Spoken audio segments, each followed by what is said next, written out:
Climate change is the biggest threat that humanity faces. Global ecological security faces a serious challenge as well. The world has warmed during the past century, of which the negative effects, including a rising sea level, increased storm surge, river runoff reduction, decline in crop yields, natural and ecological degradation, and biodiversity loss and damage to human health, are all increasingly apparent. According to IPCC Fifth Assessment Report, it is more than likely that 95% of the current climate change is mainly caused by greenhouse gas emissions from human activity. In order to protect the Earth's ecology and the sustainable development of human society, promoting new energy systems and consumption revolution are also the demand of a domestic sustainable development. Global cooperation to deal with climate change, the realization of long-term global emission reduction in each country, has been launched as an international consensus. Due to characteristics of different countries, different historical responsibilities, national conditions, stages of development and capacities have been brought forward, and is always the focus of disagreement and discussion. It is undoubtable that the action towards a low carbon transition will bring positive fundamental changes in economic and social development. However, to accomplish comprehensive balance, including mitigation, adaptation, finance, technology, and capacity building, and in the progress of achieving rapid economic with high level social development and high quality of life, stems greater challenges and more difficult tasks than ever for every country around the world. For thousands of years, China has stood as a global beacon of culture, achievement, and natural beauty. The Earth's leading greenhouse gas emitter. Poisonous air causes the premature deaths of over 4,000 people each day and 2 birth defects every minute. China talked about reducing CO2 emissions. They provided permits in 2015 to build 155 new coal power plants.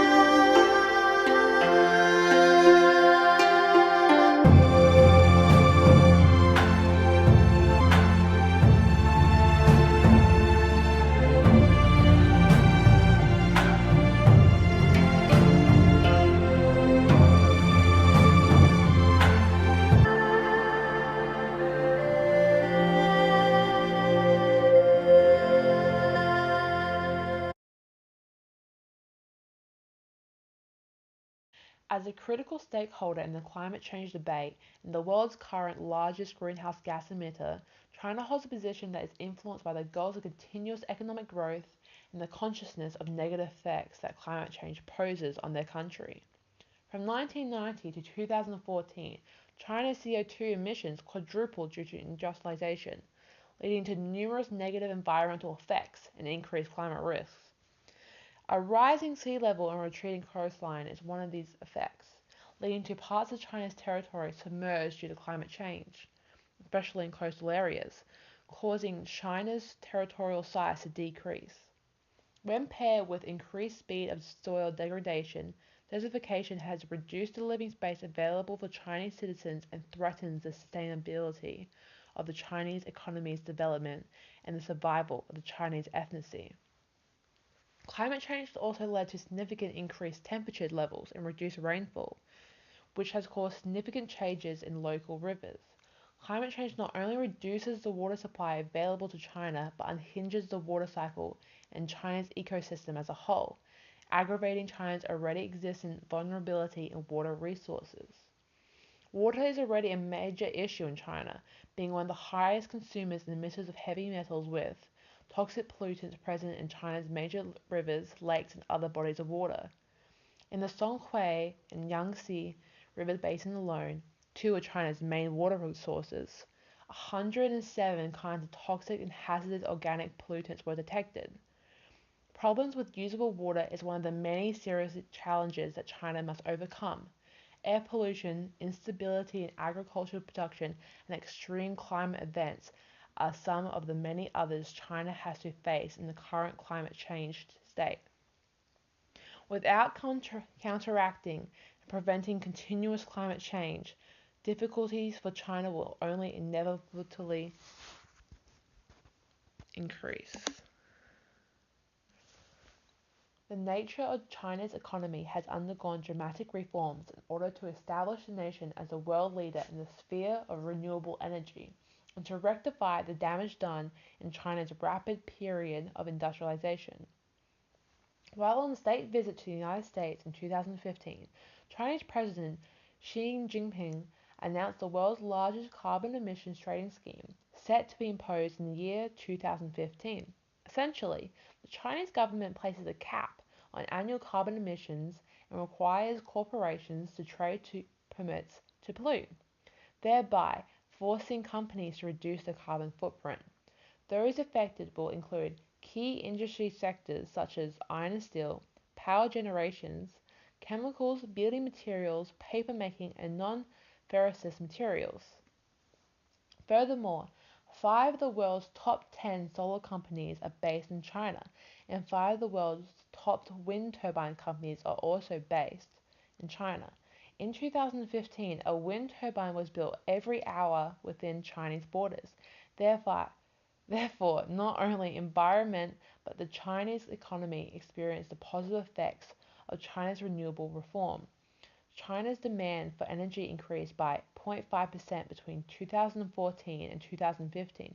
However, a 24% increase in solar energy levels and a 64% increase in wind energy output effectively counteracted the rise. The nation was the largest investor in renewable energy resources in 2016, with a gross expenditure of $88 billion. Comparatively, this is more than double the largest economic superpower and China's economic adversary, the United States, suggesting that China is making a significant strides into becoming the world leader in renewable energy. In 2016, the United States and China both announced their involvement with the Paris Climate Change Agreement, which should focus on dealing with greenhouse gases and aims to strengthen the ability of countries dealing with the impacts of climate change. 协议应该着眼于强化2020年后全球应对气候变化行动，也要为推动全球更好实现可持续发展注入动力，应该有利于加大投入，强化行动保障。发达国家应该落实到2020年每年动员1000亿美元的承诺。2020年后向发展中国家提供更加有力的资金支持，并向发展中国家转让气候友好型技术。巴黎协议应该有利于照顾各国国情，讲究务实有效，应该尊重各国，特别是发展中国家在国内政策、能力建设、经济结构方面的差异。Former U.S. President Barack Obama explained how the joint announcement displays their willingness the U.S. and China must work together on the issue to fight climate change and inspire greater action around the world.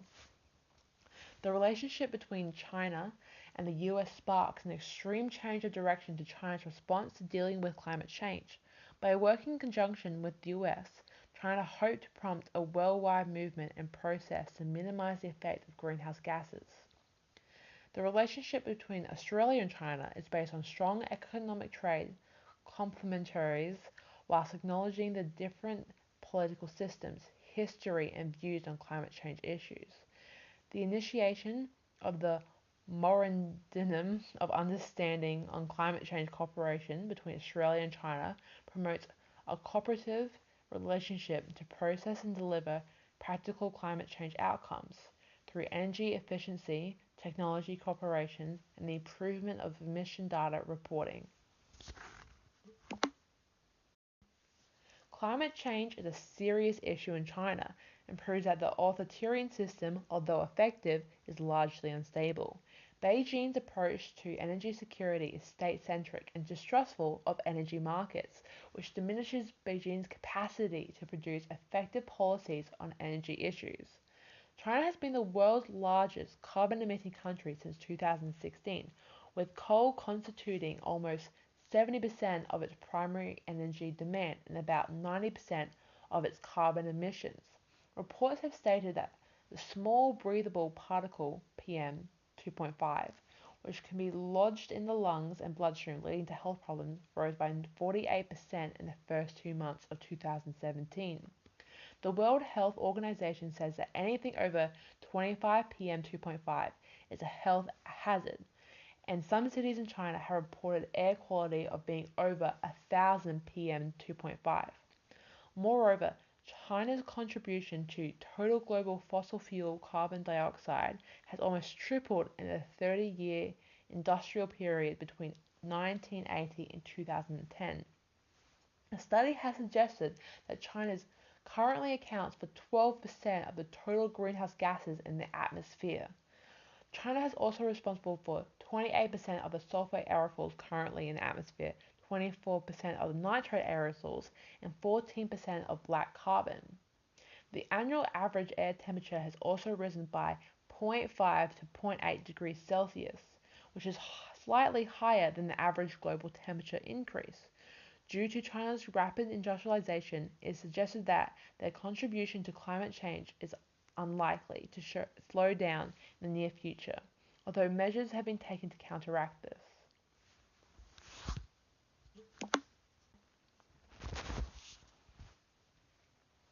China is a country that is being heavily affected by climate change and the greenhouse effect. Smog storms have been reported in major cities as China has used scores of coal plants. However, they are now starting to change their ways and replace their fossil fuel sources with nuclear reactors, cancelling hundreds of coal plants in the process. Dozens of nuclear reactors are being constructed and established as we speak. In addition, China is also expanding the hydroelectric dams from 330 gigawatts in 2011 to 330 gigawatts by 2017. Hydroelectric dams limit emissions in operation and provide an infinite source of kinetic power, but at the expense of what lies behind it, including communities and ecosystems which could become flooded. Currently, since the 12th five-year plan, China has reduced carbon intensity by 20%, exceeding the 17% goal, and increased the proportion of non-fossil fuels to 12%, exceeding the 11.4% goal. Additionally, they have slightly reduced the share that coal has in the local energy market and banned the establishment of new coal plants in 3 industrial areas: Beijing, Taizhou, Hebei, the Yangtze River Delta, and the Pearl River Delta. China believes that it is possible to promote economic growth and fight climate change at the same time. Although China is facing current domestic situation of severe resource constraints and environmental pollution, the country establishes an ambitious intended nationally determined contribution, or INDC, emission reduction targets and peaking goals. To achieve it, the Chinese government agencies play essential actors who defined legal framework and provided guidance for mitigating climate change. Today, there are 3 main implementing policy measures in China. It is respectively administrative intervention measures, economic incentives, and indirect intervention measures. Firstly, the dominant functions of administrative intervention measures include 3 types of programs: command and control measures, regulation of energy conservation, and government fiscal funds.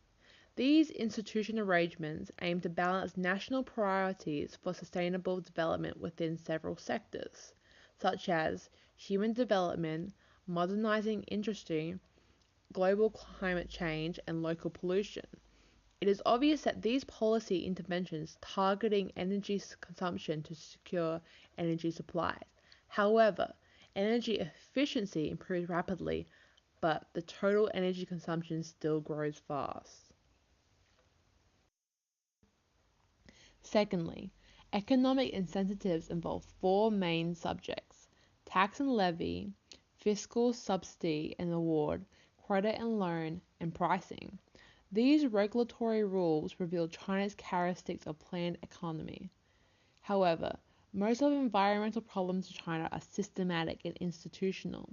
The check by the law and the public of government's power and accountability during intervention has been emphasized its importance.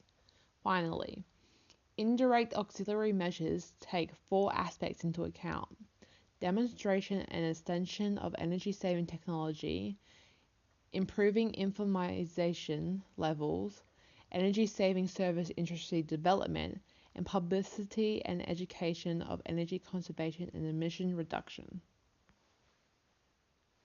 Evidently, China has implemented significant reform in relation to climate change and begun its evolution into a world leader in emission reduction. Although China is marred by a period of rapid industrialization which has resulted in unprecedented amounts of pollution, the nation is transforming and is decreasing its carbon footprint rapidly, which is quite a feat for the world's most populous country. China's acknowledgement of global climate change and its willingness to work in conjunction with other nations suggests that a new era of global cooperation is upon us, with China at the forefront, leading the way to a brighter future.